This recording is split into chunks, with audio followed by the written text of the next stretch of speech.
Alors l'enfant citoyen, l'idée de citoyen, euh, je ne sais pas s'il faut rendre l'enfant citoyen. Je pense que peut-être il faut d'abord laisser l'enfant être enfant, parce que citoyen, c'est quand même quelque chose qui est, il me semble-t-il, un apprentissage progressif. Enfin, je pense que là, on entre peut-être dans le champ des opinions personnelles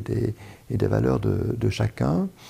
Donc je pense qu'on reste dans quelque chose qui est, de mon point de vue, la question de l'enfance et de ce qui est les valeurs,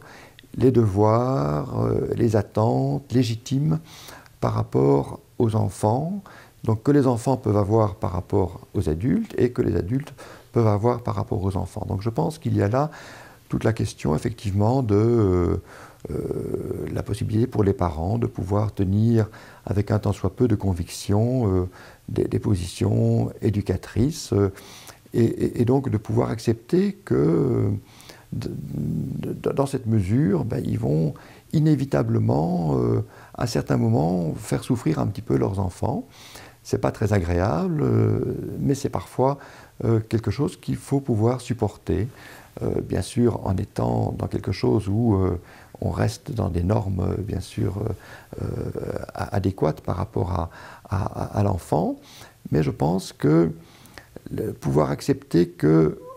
on ne peut pas tout le temps satisfaire à toutes les attentes, toutes les demandes de l'enfant, et que ça implique évidemment de pouvoir lui expliquer aussi dans une certaine mesure que tout n'est pas possible, donc lui faire parfois accepter certaines limitations, mais de pouvoir accepter aussi que l'enfant peut rester, lui, avec une colère qui ne va pas pouvoir dépasser immédiatement, et quelque chose qui fait partie de cette fonction éducatrice des adultes et qui aide progressivement l'enfant à trouver des aménagements, à trouver par lui-même des espaces différents. Il va pouvoir expérimenter ce à quoi il n'a pas eu accès immédiatement dans la demande qu'il peut faire à un parent. Je pense qu'elle a des expériences très très importantes et qui ouvrent au fond cet espace